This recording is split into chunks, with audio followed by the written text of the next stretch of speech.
welcome back to the LEC as BDS break their lose streak and score an important win today against Astralis and Limit. Thank you so much for joining me for this interview. Congrats on taking Astralis down.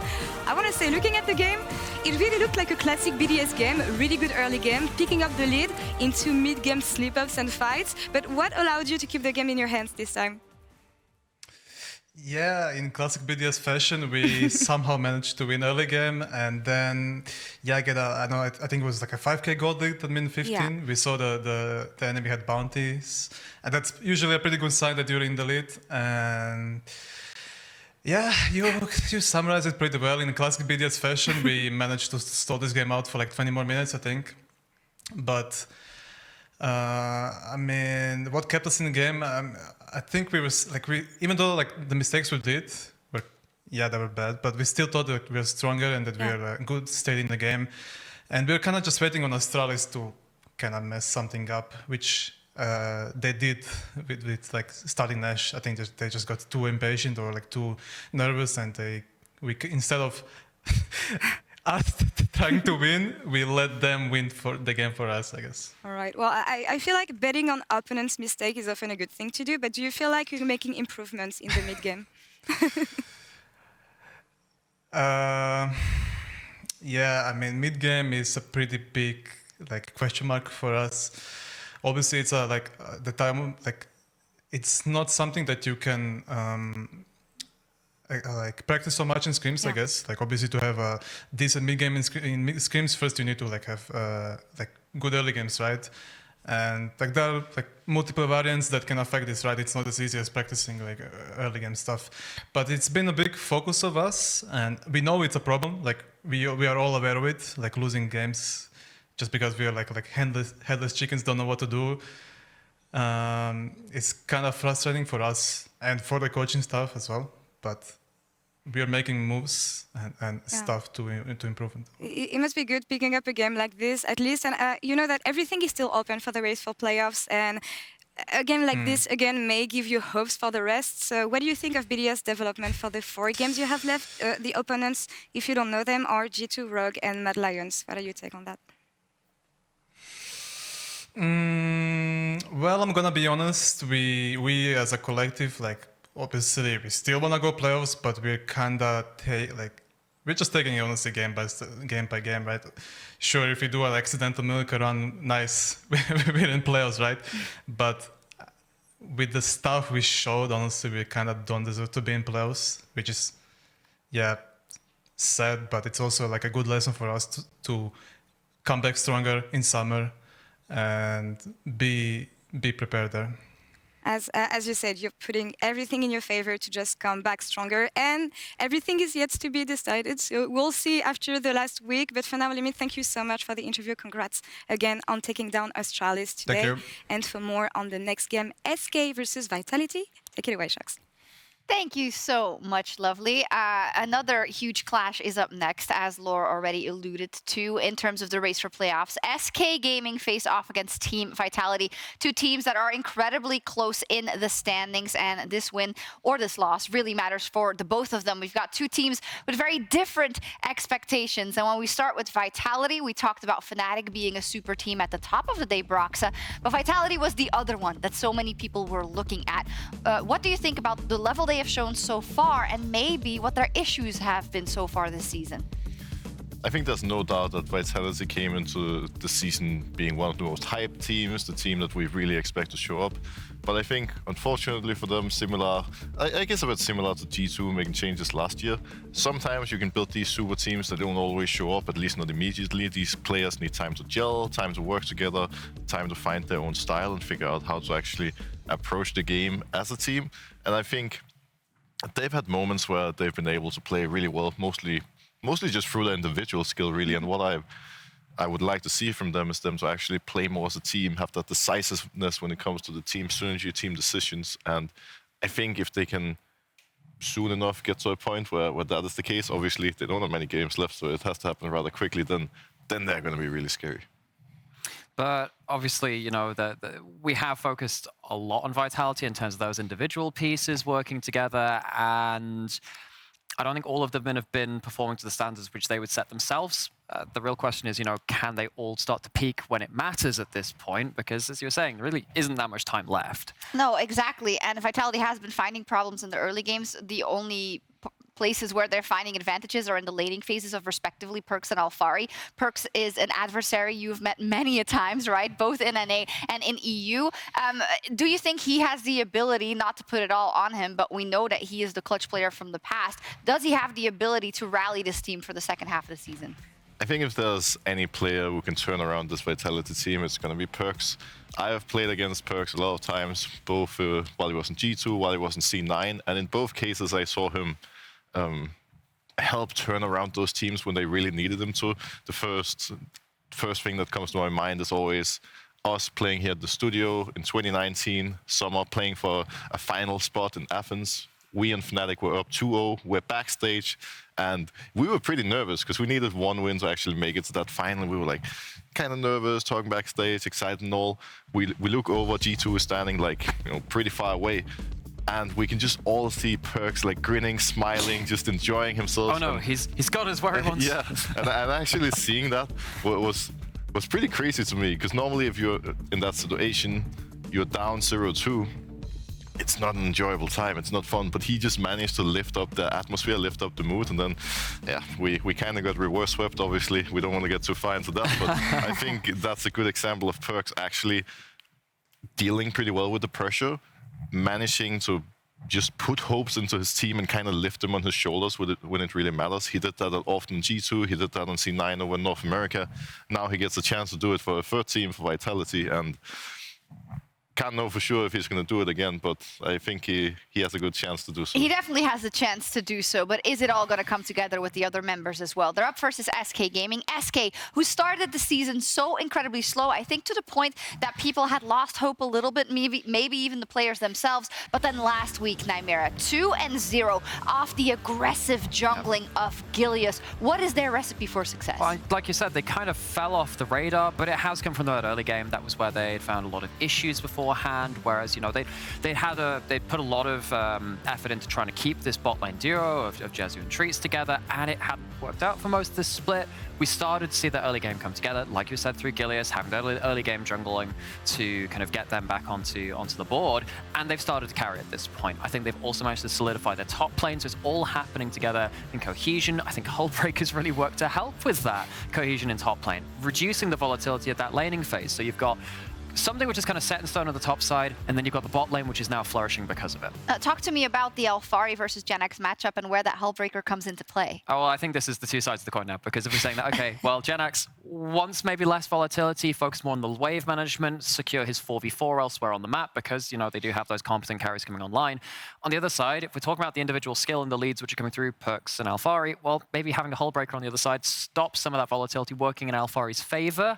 I'm wondering about how he's going to adapt to things. Obviously, he's been playing a lot of the Camille, which scales a lot better into the team fights, can build a Hullbreaker themselves, but it's not quite the same early game domination that you can see from Hullbreakers and neutralizing that lane. I think the mid lane matchup in particular is going to be a really important one here, because Perkz has been like a little bit shaky. He's been having games where he did well, games where he didn't do so well. Sertuss, the past couple of games, has been pretty amazing, and one of the big reasons that SK has actually been able to perform so well. And I think if SK can come in prepared, find a way to shut down Perkz, find a way to play through Sertuss and just help him carry the game, put him in a favorable position, then that's a great win condition for them to have. A huge match, and I'm hearing a lot of positivity around SK Gaming. Let's see if Sertuss has what it takes. Is it going to be the Perkz clutch when it matters, or the Gilius miracle run maker? Which is it going to be? Which superpower on the Rift? Let's find out as we get into Champ Select with Trouble and Quickshot. Thank you so much, Sjokz. And what an interesting game we have. SK taking on Vitality, and looking at the fact that Mad Lions just lost, that race for the bottom spots in playoffs is getting very, very spicy. I mean, if you told me that Mad Lions were going to be tied with SK, but that SK has to play a game, so if they do win, they overtake them, it's not so much a surprise for SK, it's more of a surprise for Mad Lions. Maybe a bold statement, but I think in recent games that SK have looked slightly more impressive than Vitality. So let's find out what happens as we get ready for the draft.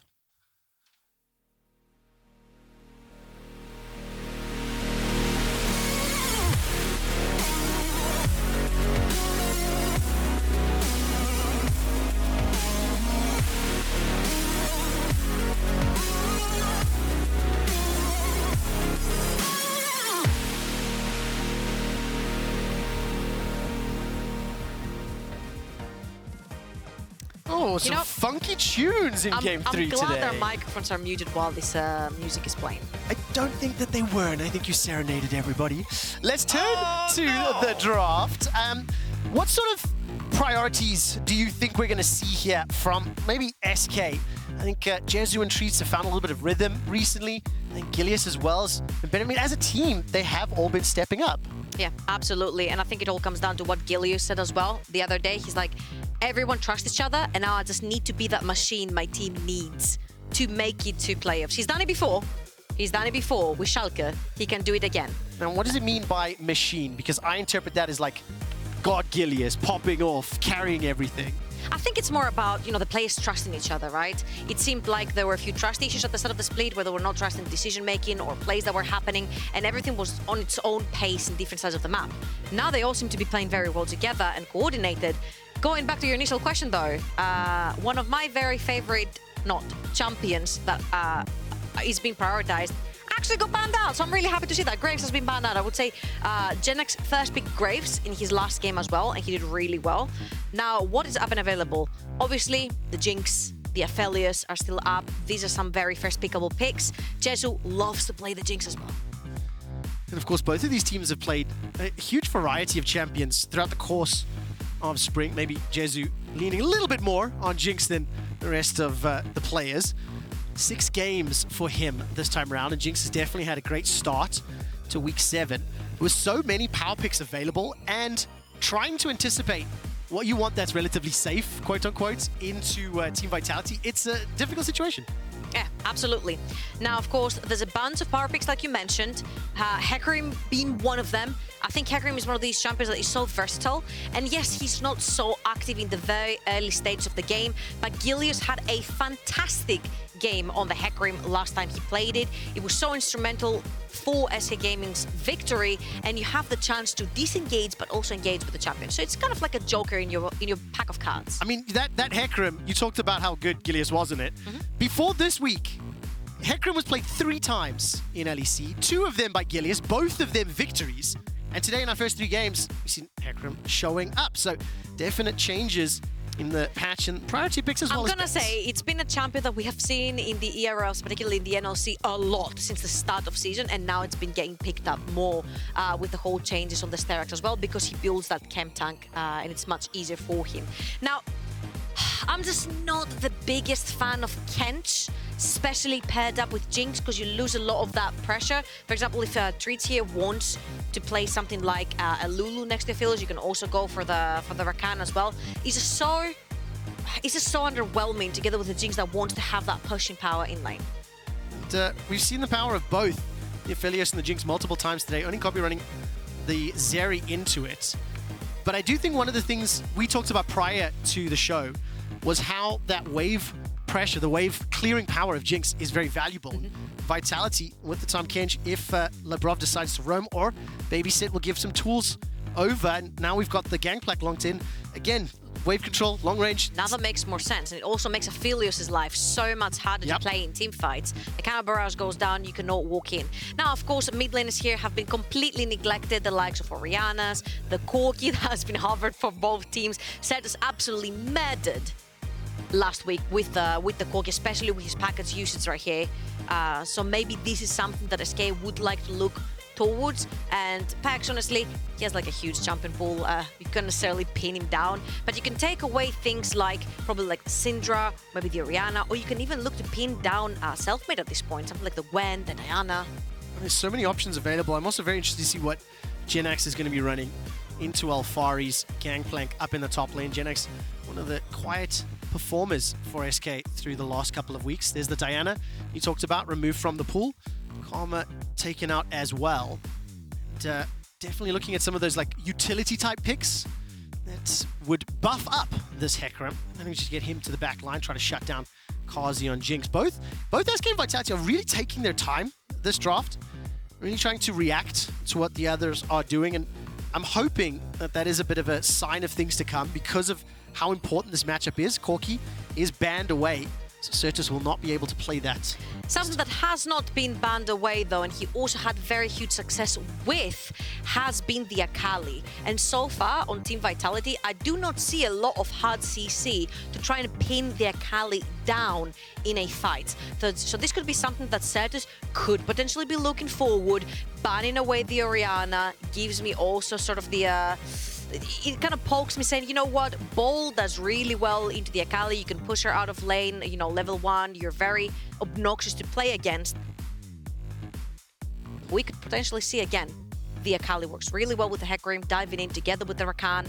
Zhao, not a lot of CC as well. So are SK feeling themselves? Are SK feeling confident enough to run those champions into the individual players of Vitality? Zhao was locked in there for Selfmade. So again, some tools to both jump in as well as disengage. It's going to be the Viktor in the middle here for Sertuss. Again, one of these picks that just is so versatile, is so powerful in so many situations, both on offense and defense. You need another champion to go in together with your Hecarim and your Rakan, because technically here your Viktor will stay alone with the Aphelios in the backline, so you need some backline access to tear apart that Jinx. Oh, it's going to be locked in or not? Let's find out. Just a moment. Jenax will be locking in the Aatrox for the top lane. Okay, I need to quickly take a look at his not the easiest access in the backline, but it does definitely want to be going for that backline and try to make Gangplank's life so much harder. Third most played champion with 9 games, 5 wins for Jenax on that Aatrox. And I actually distinctly remember him popping off. There was one game where no one expected him, and in the bot side, in the top side jungle from the red side, exactly, he destroyed everyone. Now, can Jenax do that again today against Team Vitality, and maybe twice, because we have a Zilean locked in for Perkz. You got all the damage of GP, Xin, and Jinx, and when you get dove on, just revive them, but you can only revive one. Sure, but I just do not see a bunch of CC, and it's not necessarily that SK Gaming are playing that type of assassin, right? Like Akali, where she wants to go in, assassinate, you get back out. You have a lot of continuous damage with the Aatrox, with the Viktor, you've got the Aphelios. It's not a one and done, and then somebody gets revived and you go again. It's the fact that right here, Team Vitality seem to not have a bunch of engage for themselves. So they're expecting SK Gaming to run into them. Now here's the thing, every time you have the engage and you have the button, you have the trigger in your hands, a lot of the teams will go a lot of peeling because they're expecting you to make mistakes to punish them. And with the caliber of the players on the side of Team Vitality, could very easily be the case. Oh, but the thing is, SK have been on a bit of a tear. They have shown development over the last few weeks. They've got a composition that if they land their initiation tools, they can smash Vitality. Let's find out who picks up one closer step to playoffs.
Welcome to Summoner's Rift. It's SK Gaming at 5 wins and 8 losses, taking on Vitality at 6 and 7. We are definitely going to get closer and closer to the every game counts moment in the week 7 and 8 games. And I think my eyes are going to be a little bit drawn towards the impact that Gilius and Jenax can have, because I definitely was very critical of Gilius in the first couple of games he played in Spring. I'm very happy to see the development. You have to consider what you're giving away every time you B1 a pick and what you're letting go that could potentially help you. For example, Jezu is a fantastic Jinx player. You're giving this away towards to Vitality and you're taking the second, whatever's left behind, which is the Aphelios that matches the Jinx very well later on. So we need to see if that B1 on the Hecarim actually managed to make an impact. It took a while for Gilius to make that impact, but also Hecarim picks up after level 6 when he already has his ultimate and can dive towers. Can Jenax do a better job on the Aatrox than what we saw earlier today? I think, He doesn't have to deal with a champion that rides a bicycle. That is fair. Skull plus a champion is actually not fair. It's 2-on-1 the entire time. Yeah. And Alphari, on the other hand, so just a super comfort pick. I mean, Alphari is one of the players that Did you see what Alphari did there? I actually was looking at my stats as now he's being jumped on by Jenax. Explain to me what he did. So what he did is he allowed only 1 minion to go towards his wave. So only 1 minion got targeted by every single minion of his wave, which means that he's planning to slow push the way towards the top side of the map. Now, if we look at our map, you see that also Selfmade has started from the bot side of the map, heading towards the top side. So potentially, this does not necessarily mean a dive, but you could potentially see some sort of invade. Gilius, though, is not going to leave any prisoners behind, because he's cleared his whole top junk. And the thing is, I was listening to your description of Vitality's team composition during the draft, and I think if they are able to curate those scenarios where a wave is pushed, it's timed with Selfmade or Perkz roaming, moving up to support, that's how they can press their advantages, by planning 3, 4, 5 moves ahead. My question is, does Selfmade sprint top lane here? Because it looks like to be the case. There's 2.5 waves under Jenax's tower. He's only level 2. He will have his flash available, but Selfmade here might as well put the nail in the coffin from very early on. There's a gigantic minion wave. Ooh, Jenax is going to be able to that was a step good trade. forward. A lot of damage on Alphari already. Powder Keg is dropped down. Selfmade's now going to get jumped on. Knock up from Jenax. Flash forward. Dash out. First blood. Pretty clean overall. A lot of minions will die, but I think Jenax can teleport in for the last few. Yeah, he can teleport for the last few, but Selfmade can also choose to stick around because there's still a gigantic wave. They're going to, of course, choose to back because you actually have to harvest what you planted and go back into the same lane with more items, which means now Alphari will be able to bully away Jenax. Crucially, Jenax did not lose his flash, so on a repeat gank, he could potentially use that, but Gilius in the mid lane. Well, he's going to try get revenge. Sertuss will slow Perkz, force his flash out. That's the Rampage step 1, Rampage step 2. Sertuss gets the kill, and Gilius gets the assist. We'll celebrate that in just a moment, because continues to put pressure onto Selfmade. Ladies, gentlemen, and everybody else, that was Gilius' 1,000th assist in the LEC. I love the hat. The hat is the best. I like the confetti. The animation is my favorite. I think I'm going to do it again, actually. Don't know if graphics team are going to like did you it. do There we the confetti? go! Chuck L confetti out. I have just asked our stats team to confirm how many games he's played. 169 games. Nice. For 1,000 assists. And that will keep... Look at top lane, look at top lane, look at top lane. What's happening again? Jenax has a huge wave and he needs to shove it. Jenax uses his flash already. Selfmade replies with one of his own. 3-talent strike will just get the knock up. Puts the chains down. Pulls Selfmade backwards and Jenax escapes with his life. 1 auto away. Oh, that is huge. That is so important that Jenax actually survives there because there's a huge wave building up. And if Vitality shoved that in, he would be in a really difficult position. And especially, so now what Alphari can choose to do is keep the wave where it is right now. Jenax walks back to lane, doesn't have TP, it doesn't have flash. Selfmade can leave top side of the map right now, completely shut down Jenax's Aatrox, which is that one lane that we said from the start was like, Gilius and Jenax, can they make it work in the early game? We saw Ahmed, it didn't go that well for him. Jenax doesn't seem to be going well for him either. No, but it's really, really good counterplay from Vitality. You know, Trouble, you pointed out, literally the first minion auto from Alphari. That move alone sets up the passage of play for Selfmade to repeat gank. They got themselves 1 kill. They've now put him in a CS deficit. It's down 14. But let's not discount the fact that Gilius was able to punch back in the middle lane, get Perkz' flash, get a kill of his own, and the bottom lanes have now abandoned. This is so sad. This is so sad because Jenax has to move into Fog of War every single time because he can't actually... That's not the Fog of War. There you go. Look at the middle lane, though. Selfmade will avoid the knock-up. Gilius not yet level 6. No ghost available to him either. Sertuss will avoid any threat, but both of these teams kind of reading one another, and they are responding. You give up hope. If you're Gilius, you just allow Jenax to play on his own at the tops of the map. He's going to get dived again and again and again. And there's another wave that has been stacked for Alphari. He's going to slow push that into the tower. It has another cannon in it, wave and a half actually. And Jenax has to respect that or he is going to die. Because Perkz also moved away. Now what Gilius has to do is play towards the bot side of the map. But what is your setup? Because that Tahm Kench is so difficult to take down. It really is. Jenax will lose a couple of those minions, but is able to sneak his way back in. Currently down a level and down 20 CS. Vitality backed away, but again, heads up play from Jenax, reacting and reading. Oh, I don't like that. Okay. They're gonna pull the entire team up from SK Gaming because I'm like, okay, Treatz is heading towards the top side of the map, but look where the wave is for the bot side of the map. Aphelios cannot step forward, Selfmade can't step forward either. Yeah, really nicely done there from SK. Selfmade caught, unattended. He went into the jungle after the rest of Vitality had backed out. Pays the price for it because SK had their members ready. They were, anticipating a potential dive. And look at the bot side of the map. So the wave was pushed into the Jinx here, which means that Aphelios could not step mid. What does Aphelios do? He goes mid lane while Treatz is heading top side of the map. So they have all three lanes covered. They don't lose on any CS. And the Aphelios, very crucially, ends up staying safe. And Selfmade is being punished for his over-aggression. Treatz gets his first assist of the game. Rakan is his second most played champion. And I'm really happy to see the development of this bot lane from SK as the spring season has gone on. Again, Selfmade thinks that he's safe because it's like, okay, who could I say? Who could I face? It could be a Hecarim. Yeah, sure. Hecarim I can deal with because guess what? Alphari also has an ultimate, so if something goes wrong, he can pop down the cannon barrage and I can 1v1. But he wasn't there alone, and I think also the Ignite put another nail down. I mean, Alphari just sidestepped basically everything Jenax threw at him. And I was looking at the minimap when Selfmade moved in. Even if his risk analysis in the 1v1, worked out in his favor. You don't see anyone. Both of his lanes were being pushed back, and it does mean he pays with his life. It's even on gold. There's a big CS lead in the top lane for Alphari, and a minor one for Perkz in the middle lane. So I'm not sure who pinged the Rift Herald here, if it was SK Gaming or if it was Vitality, but SK Gaming are moving their Aphelios again to the mid lane. That to me shows again that they might want to go for the top lane play. They have 5 members there. Carzzy is all the way down the bottom of the map.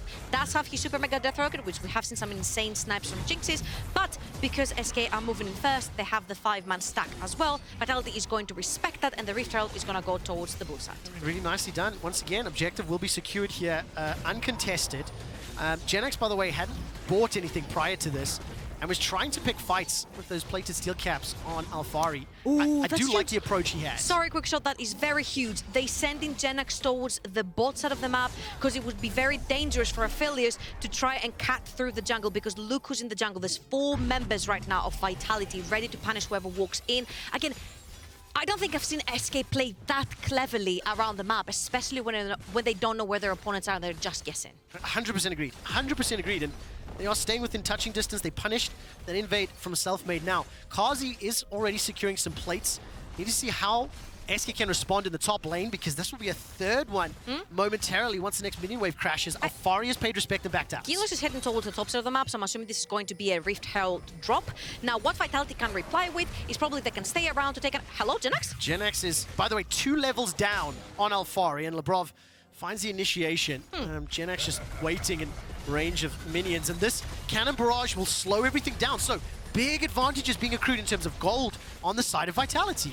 This was a big slowdown because what SK wanted to do there is take the 2.5 platings, drop the Rift Herald, take the entire map, right? But because the whole wave just got completely decimated by Alphari's ultimate, that slowed them down, giving probably in turn to Vitality that first tower down the bot lane. 5 tower platings to Carzzy, the entire first tower. They grabbed the dragon as well because they have most members down the bot side of the map. So there was a really nice use of the cannon barrage to delay and give more gold to his carry. But fortunately, because SK were first on the Herald, once that next mini wave makes its way up, they will get a tower reply back, still down a minor amount of gold. And I'm getting this feeling, this tingly sensation that Vitality looked SK in the eyes and said, we are just going to outsmart. We're just going to play the map better than you. We're going to out-macro you, right? That's the sensation I'm getting. But what I love is almost every move that Vitality have thrown? These are two chess players. SK has applied, yes. And they have both calculated a bunch of moves forward, Trevor. And it's just refreshing to see, especially from SK. And Vitality that has been struggling as well. Getting their macro together, getting their team play together is something that we have been expecting from both of these teams, even more for Vitality due to the caliber of players that they bring in. For SK, what a phenomenal accomplishment it would be to take down Vitality. They are still behind in gold, but they are up in kills. They are moving around the map. I do like the fact that I think the initiation tools on SK's side are a little cleaner, but then can Perkz outplay with that chrono shift? Is Vitality pushing once again into the jungle? If you look at the members of SK in the top lane, turn their attention to Alphari. No Cannon Barrage. This is your time to punish. He also has 2 levels up on Jenax. Just on the world end, Alphari is trying to get some barrels out. Puts the blade down. Continues to get chunked down. Looking at the minimap, flashes over the wall and no follow. And all of a sudden, it's Selfmade once again invading. This time he does have support. Perkz is coming past that middle lane. Nobody falls just yet. This is so tense. Yeah, because Vitality have numbers towards the bottom side of the map, but guess what else they have? They have a Guardian Angel in the likes of Vitality. Perkz is ultimate. So since SK put 2 members at the tops of the map, Gilius has his ultimate still available here. Oh, the 3 man! The onslaught of shadows obliterates Vitality. Jezu steps forward, Gilius gets the final hit, and Perkz is now running for his life. Forced to flash and use the ulti. That's a sidestep from Treatz on the Super Mega Death Rocket. 2 kills secured for SK. They're hunting for a little bit more, but that was just a fantastic collapse. In all this madness towards the tops of the map, Jezu wants to 1v1. Oh, that's so much damage. Jezu flashes for his life, heals as well. Doesn't have the right guns. Yeah, no, Purple Green is not great into Jinx, but Carzzy is in enemy territory. Where's the rest of SK? Can they shut him down? I think the answer will be yes. Take the wave, Carzzy. Grab as much CS and gold as you can, because the second the rest of SK members are there, you are going down. I don't think he's going to give much assist here, though. It's just going to be a kill to Treatz, and it's not the worst of the possible scenarios of how Carzzy could go down here, honestly. He gets to push a bunch of the wave, you just give the kill to the support. It's the best out of a war situation, but Gilius holds onto his ultimate, fighting on fire in the top side of the map, and that was a beautiful 3-man fear into a 3-man taunt knockup from Treatz. Well played right there. Getting Jezu the kill as well onto the Aphelios is going to be huge. And especially because Vitality started that play once they realized SK were making a move up top, so cross-map is initiated. very fast. Exactly. The devastating charge does so much work. Alphari flashless, still 2 levels up on Jenax. This time around, looks like it'll be a little bit easier. Jenax and Gilius are running him down. Kill secure will once again go to Gilius. 302. He's got himself 150 gold bounty, and SK 6 kills up, but only 400 gold. So keep that in mind. The CS in the laning has gone relatively well for Vitality. A lot of those from plates. Honestly, at this point, I would give the kill to Gilius as well. I think Hecarim is extremely fearful because look who you're playing against. You do not have that much sustained damage because you have a Zilean in the mid lane. Treatz is going to get away here, but you don't have a bunch of sustained damage from the set of Vitality to take down a Hecarim that has completely speeded ahead of you. He's already got the chem tank, he's almost half his next item, and the only one who could potentially take him down is Carzzy, but he's not fed enough on that Jinx to put on auto after auto after auto, and you're missing a lot of AP damage because you've got Zilean mid, who's more of a facilitating AP user. I mean, it's going to be very interesting. Look at that! How Vitality... One block of his HP with 1 bomb? If Vitality lose Carzzy in a team fight, the amount of pressure on Alphari and Selfmade to close out against Aatrox, Hecarim, Aphelios is going to be incredibly difficult. But talking about Aatrox, Jenax is on the flank here, and they're looking at Carzzy, who has no flash available to him. Oh, will they find any CC? A little bit of split here. A couple members of SK moving towards the bottom lane. Jezu stepping forward. The Moonlight Vigil comes out. That's a gale force forward. The Devour will keep Carzzy alive for now, and the rest of SK arrive. So really well played there by both Labrov and Carzzy. That's huge. You need the Devour, especially because Carzzy doesn't have his flash available. Perkz doesn't have his flash available. Actually, nobody of Vitality has their flashes available, and the next Dragon is coming right up. So it's going to be extremely dangerous playing against the Hecarim when you don't have Devour, when you don't have that safety net from the side of Vitality. And on the flip side... they're sprinting again. They're sprinting him again. Moonlight Vigil not available for a potential fight. Alphari continues to push this lane. He's up 50 CS. Over Jenax, and teleports are now coming in. The rest of the teams are surprising. Alphari will get that chrono shift, and now Treatz waiting for the engage. The quickness is a few seconds away. Not available yet. Super Mega Death Rocket flying by, and it will be body blocked by SK. But teleports were committed. Perkz used his, Sertuss as well. Now, SK are inside the Herald pit. Do Vitality fancy a fight? It looks like it. No way. You don't have Devour, you do not have Perkz' ultimate available. These are the two key ultimates that are keeping carries alive from the side of Vitality, especially since you don't have sure engage wave from the Vitality. You need at least a survivability. You don't have either of those, you don't walk in there. Good call. Well spotted. I think I just wanted the bloodshed. You're like, fight, fight, fight. I think when we take a look at the last 16 minutes of gameplay, I want to refer back to something we talked about in Picks and Bans around how, SK have got all the tools to initiate, to dive on people, to start the fights.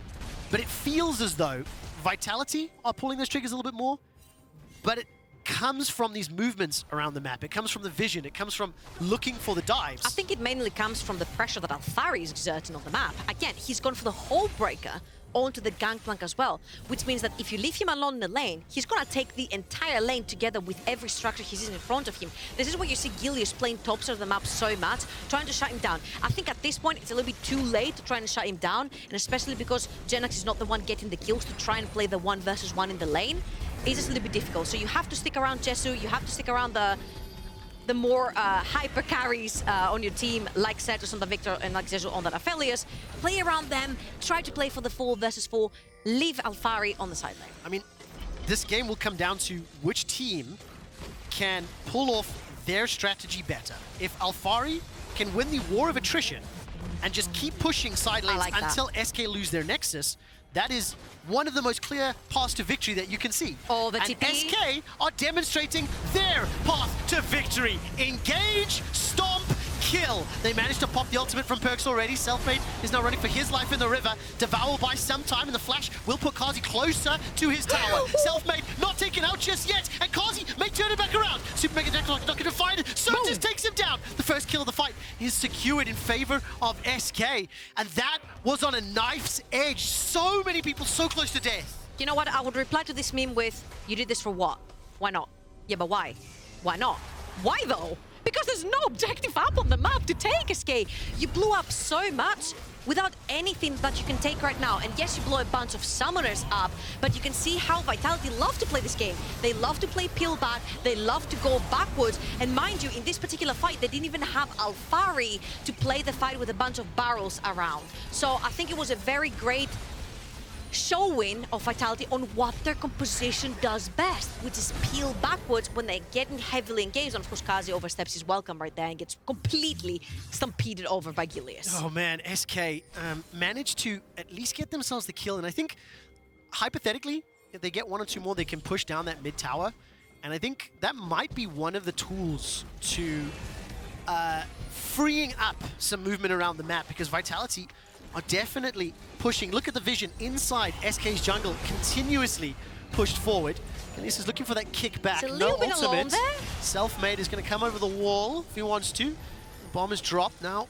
Carzzy joins the fray, so sitting up once again. I would say that that fight would be worth it if there were no flashes, if there was no flash on Carzzy, if they had taken his flash away. The fact that this Jinx has flash allows for Vitality to go for this play, especially when you have Perkz around with the revive and you've got Labrov with the Devour. Now you're leaving alone Alphari in the mid lane. He's going to be able to clear the wave. He has cannon barrage if he has to resort to that. But on the other side of the map, another tower is going to go down for Vitality. They have claimed that side of the jungle for their own, and they're just so good at retreating backwards again with the composition that they have. They've got the zoomies and they've got, the survivability. I mean, such a great game. I'm loving this game. Thank you, SK and Vitality, for putting on such a spectacle.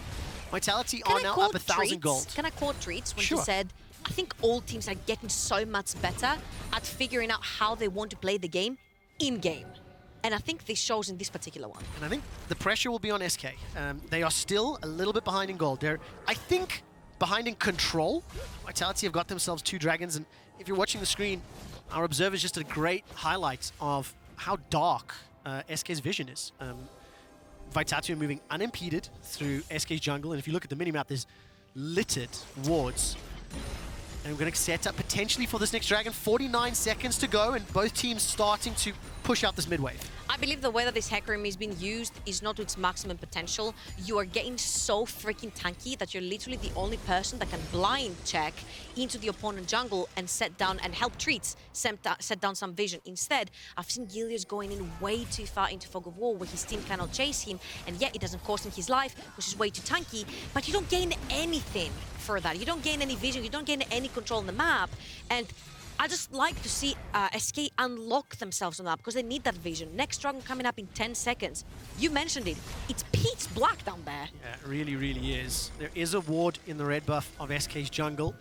Teleport is available for Perkz, but he's just pushing forward with the rest of the squad. Treat's quickness is available, no flash. Onslaught of Shadows catches onto 3, the knock up onto 2 as well. But now Gilius is running back out away from the fight. Alphari drops a cannon barrage and Carzzy is flashing for his life. So much damage from Jezu, but he gets turned back around on. He's taken out by Alphari, and all of a sudden SK, they've lost 1. So close to getting the kills, but Vitality win the fight. No, they didn't lose 1. They lost the 1. They lost their hyper carry, which means it's going to get so much more difficult. Gilius has no way in because he used his ultimate, and we talked about Vitality's composition. They're so good at peeling backwards. Jezu dives in when Perkz already, he hasn't even used his ultimate. Oh, fantastic play there from Vitality. They secure the 3rd dragon of the game. They still maintain some grip, some level of control, but SK so tantalizingly I see the close. opportunity. I see the opportunity. You're fearing 2 members right there. It's the 2 crucial members, the 2 carries. But no one can follow through because Selfmade is giving so much room to his team to peel backwards. The cannon barrage we mentioned, it went down. Jezu could not walk forward. He couldn't punish that CC. These locked down targets, the 2 carries that couldn't move from the sort of Vitality until it was way too late. And by the way, by the time he dives in, Perkz is like, yeah, our button. Chrono Shift so good. And Jezu, again, flashes forward. They're playing for the win. They're playing to secure the objective. It just didn't work out. And this is exactly what you said would play out in draft. Vitality controlled. They wait for SK to jump onto them. And thus far, they have played very well. And they have made 2 mistakes back-to-back. And Vitality has very well punished them. And even though that doesn't reflect on their carries because they're both 0 and 2, you don't have to. If you slowly but slowly choke your opponent, you've got Alphari in a side lane, 233 CS in 23 minutes, where does he get them out of? His pocket? He's literally everywhere. He sees wave, he vacuums wave. 3 dragons for the side of Vitality. That means that SK are gonna have to fight for the next dragon. Well, SK, they've shown a comfort, a willingness to do so. They need to execute it better. Just a reminder that SK, they're on a 3-game winning streak right now. And I think the level of play they've showed in these first 24 minutes is very, very exciting. And will make the next couple of days, couple of games in the race for playoffs very interesting. But Gilius once again stepping forward. The rest of his team's pretty far away. Sertuss is coming up from the river. Alphari's pushing down bottom lane. So they're fishing for opportunities, but not necessarily setting up or coaxing Vitality into them. I don't know if that's fishing or if that's overreaching. Diving and tier 2 mid lane tower, I wouldn't call it very calculated, especially because look at Jezu. He has no heal, he has no flash. How is he gonna get there? And yeah, he gets there. How does he get out when he gets jumped on by the cannon barrage, by the barrels, by Selfmade Zhao? You need to keep into consideration, yes, you're fast, and yes, you can get in first, but you need your carries to follow in order to kill somebody. Well, that didn't happen this time. Selfmade's actually going to flash over the wall looking for Jezu. Didn't manage to connect. Alphari still in the bottom lane. He's got teleport available to him, stunned, and so much burst damage onto Gilius. Not really look for that engage. Jenax has pushed Alphari away. By the way, Alphari is nearly going to Flame Horizon Jenax. He's 3 levels up already. And Vitality secure their 4th tower of the game. 2,500 gold to lead. And this is giving me a little bit of flashbacks to the Sven, Mythy, Perkz era of G2, where they just played the map and towers. Now watch bot lane, because Alphari has shoved in his wave, and then Vitality are looking to go towards the Baron area. What does that mean? That means that SK has to push through the mid lane to try and get anything done, but Alphari is flanking, and Selfmade is also flanking. Selfmade is indeed, and that's a lot of damage onto Gilius. He's not pulled the trigger for the ulti, waiting for Jenax, waiting for Jezu. Now Selfmade's running away. No flash, no Crescent Guard. Kicked backwards with a devastating charge. Selfmade may not be the recipient. He is. Chrono Shift has now been used. Jezu remains untouched, but so is Carzzy. Carzzy's looking for Jenax. That's a flash forward. He gets the 1, gets the 2. The Devour buys enough time to keep Carzzy alive. And Vitality's, they're playing these reactive fights beautifully. This is deja vu. This is like the first time these two teams played back then. It was so in a standstill, it was so even until Vitality got the right fight, they got the Baron, and they ended the game. And this one looks like it's the same exact game like they've played before. They're trying to catch SK off guard, and they're doing this. Now, where I think Vitality here could have pressured more is that I feel like Alphari left his lane a little bit too fast. He's 2 levels up on Jenax. He can literally bully him underneath his tower. He's 2.5 items in almost 3. Jenax only has 1.5. He cannot match him on a side lane. Use that to your advantage. Allow SK to start maybe the Baron, start a big objective, and peel backwards. Wait for Alphari to make his move. Win that side lane. They've been doing that flawlessly so far. And again, the kill score doesn't reflect to how well Vitality has been playing League of Legends in this one. I absolutely agree, and I think as we watch SK start the Baron... Yeah, that's exactly what we talked about. Alphari in a side lane, allow SK to start Baron. He's going to teleport now to the river. SK will peel out. Labrov stepping forward, and Perkz may be able to interrupt the retreat for now. So much speed with that Time Warp. And now, because Vitality were able to pull SK away from the Baron, they have pressure in the middle lane. They left him alone with Demolish and Hullbreaker. He takes the tower in literally 3 auto attacks. I mean, really, really well played. I was going to say that I think SK demonstrated a high proficiency in the early game in terms of moving around the map, in terms of matching Vitality. But as the map widened and opened, is Vitality running circles around SK. The Soul is now secured in the Unstoppable. So the Onslaught of Shadows is used defensively. Treatz forced to run with his life as well, and Vitality are now really starting to make SK dance to their beats. And what can you do? What can you do at this point? Because your top lane has fallen so much behind. I think this Aatrox right here has no agency in any team fight. And you're like, cool, put him on a side lane. Who are you gonna put him against? 90% slow coming in from the Zilean. Alphari is bullying him on a side lane. And now Vitality, because they have the numbers advantage, they're starting the Baron, and because they're so good at peeling back, this is their bread and butter in the pit. No ultimate for Gilius, 7,500 hit points inside the pit. Treatz will arrive late to the party. No ult either. Vitality peel away, but SK are somewhat split. The Moonlight Vigil comes down. Jezu blows up Labrov, but they need Carzzy. They need Selfmade. Carzzy gets away. He's pushing into SK's jungle. The rocket goes in between the uprights. Jezu gets away from those rockets himself, and the kill secured by SK. And now they've swapped sides. Don't run into death. Gilius stepping forward, face checking, gets slowed by the Time Walk, gets stunned in place, and he's taken out by Selfmade. Treats the Sertuss now trying to get one back. Jezu steps forward, gets shot by the rocket, and can't do anything more than that. Doesn't have the right weapons just yet. Jenax teleported to the top lane. He's found himself in Alphari. Can Jenax get the kills? Turns his attention to Carzzy, dodges the zap, doesn't commit further. SK, they're playing a little scared. They're playing a little hesitant because they know how much damage Vitality have available. You just cannot follow Vitality. The zoomies, the peel. We talked about this. It's so difficult to follow them. They just have so much. And what SK doesn't have is a jungler. This is illegal. This is illegal. He's got flash, got teleport. Alphari's pulled SK away. SK is now split up as well, and Selfmade's found himself a Jezu. Flashes over the wall, followed by Selfmade. 3 talent strike, plus the help of Perkz. Easily secured there, and Vitality flirted with defeat for a moment as they'll turn their attention over to Treatz. And as soon as SK are scattered, Vitality crush them down. Now they do lose Selfmade in the process, but they will be able to again extend that gold lead, close the kills, and they are literally dancing rings around SK. My eyes, like my right eye is looking to the right of the map and my left eye is looking to the left of the map because there is action all over the place. Gilius comes in, he dies, SK starts Baron while Vitality is backing, but you don't have Smite, and the Vitality comes back, and then the Zhao is there, and then he has Smite, but then he dies, which means Vitality cannot do Baron. I mean, this is one of the games where every single team fight, you should just run at 1/4 speed and look at how different things could be. And also, that's slow. Time Warp, the Zilean E is so powerful. Gilius on the Hecarim needs so much. And you can see the control. He has no ult, he has no ult. I mean, Gilius is just literally eaten alive after he was trying to take down Labrov. This right here could be Baron, because you know who's the most fed on SK? It is Gilius. He is the tankiest member. He is the one who face checks. He's the one who goes in again, yet alone. Ends up being punished by Vitality. SK know their place. They cannot touch the topside river. They're gonna give away that Baron. Okay, Vitality looking very good today, right? 6 and 7 in the standings. They've got control of this game. They're making a move towards playoffs. But they've had big questions asked of them in recent weeks. I need to see this level of vitality more to believe in the idea of the super team. I think they have been playing really good League of Legends, and that level 1 from Alphari has opened up completely the map from them. He took that lead legitimately 1 minute into the game, and he just ran away with it. And now, of course, Vitality, with the Baron buff available to them, are just barging in. It's a beautiful demonstration of how to play the map.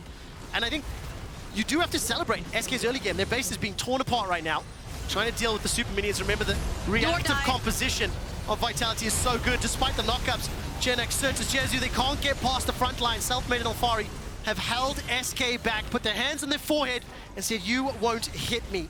They secure the kill onto Gilius, and Sertuss is trying to fire those lasers. I am ridiculously impressed with how SK approached the early stages of this game. And I think and I am ridiculously impressed that the big names of Vitality are stepping up and playing this clean macro-based League of Legends, where they're playing the map better than they're playing with their own buttons. Quickshot. Now the thing is, because of all the flubs they had earlier in spring. This is beautiful. Look at this. So you've got 2 people diving the back line, but look here. They can't walk forward. The carries from SK cannot walk forward because Zhao is in their face and Cannon Barrage. We mentioned how huge it was, that Gangplank pick into the Aphelios, because the Aphelios cannot step forward. Jezu, yes, he's fed. He's got items. He can't do damage though because he can't reach anyone. No, but I mean, when you think about every single champion on the Vitality roster, the amount of zone control that they... literally every single one of them can bring to a team fight. You have to respect. That's what they do. They peel. They peel and they push, they pull back. But at this point, just because they're so fed, they can just allow their Jinx to be in the front line and poke their opponents. And then the second Gilius dives back, you've got so many tools to save Carzzy. Oh, man. No. Is this the way to stop Carzzy from inting? Getting Zilean and Tahm Kench? I mean, hey, it's a strategy. They cracked the code. Vitality have cracked the code. It has worked. But I do think you do have to commend the level of coordination here from Vitality. SK have snuck Treatz. That's a support. That's a very squishy. It is. I'm not sure this is going to work out. There's a pink ward in that Triburst. There's a pink ward in that Triburst. Let's find out how SK want to make potentially one last stand. They've got Jenax as well. They've got Jenax on the flank. Teleport coming in. He's going to be late though. Jezu and Sertuss already being pushed back. Sertuss, Treatz now looking towards Carzzy. Jenax can jump in. Gilius has got the Onslaught of Shadows available to him, and Vitality seem lined up. 1, 2, 3, caught, knocked up as well. That's a shutdown onto Carzzy. SK Gaming have got the damage dealer, but now Selfmade is running amok. Jenax may lose the fight, forced to go golden, as all of a sudden Perkz is slowing down the SK attack. That's another kill now secured as Jenax. That drops, and Selfmade was able to fend off 3. Alphari's powder cakes melting the hit points. Alphari's now being jumped on by Jezu, and Selfmade once again the target. He gets devoured by Labrov, stays alive long enough until he loses Labrov in the fight. Literally everybody's going to die. Alphari's the last man standing for Vitality. Jezu and Treatz, do they fancy a shot? Look at the base. The super minions of the Nexus. Look at the base. The Winions. Oh my word. Vitality don't mind losing the fight because their super minions will win the game. Alphari stepping all the way forward. We literally have a picture-in-picture for the minions. Oh my word. Alphari.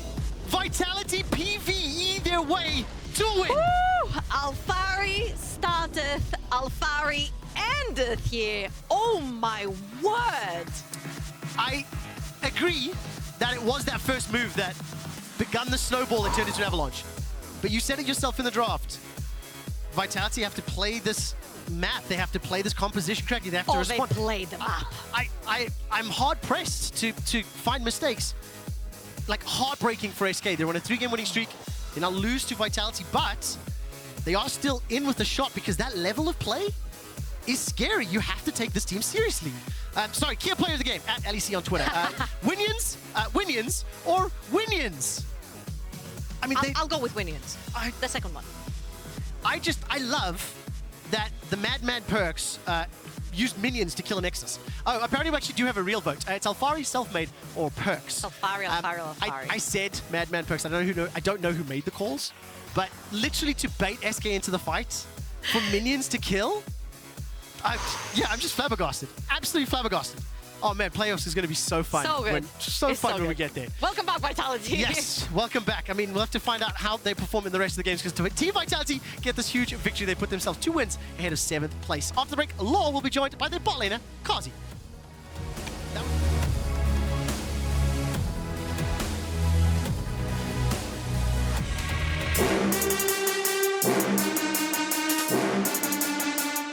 think Rogue regular season is always very strong. I don't really know how to do it in the regular split, but they always seem to just play really well. We might have been so much ahead from other teams in terms of scoreboard, but this doesn't matter, right? Anything can still happen, and we are just being really serious and professional in every single game. The absolute confidence as they finish Fnatic off slowly but surely, a 6-0 start. The way they play, I feel like is very solid and predictable at the same time, which is strength and their weakness all these years. And maybe they're different now and stronger, but the last 3 playoffs I played against them, I won. DP ult comes in, but it doesn't look like it's going to be enough. Inspired now following up, he's taking away Niski. Maybe this is a chance to turn the power of the Viego. It's done it once, but it will not do it in this fight. They don't really punish him going for like weird stuff as much. I think when both laners and junglers level up a little bit more and get a little bit better at tracking what Malrang is doing, I think he can get punished both losing camps and giving up a lot of stuff. Oruamne is going to be in trouble here. Should just be a one-shot combo. They're going to pull it back. They're going to fish for it. Rogue on the bottom side, killing Humanoid. It's a perfect 1-for-1 trade.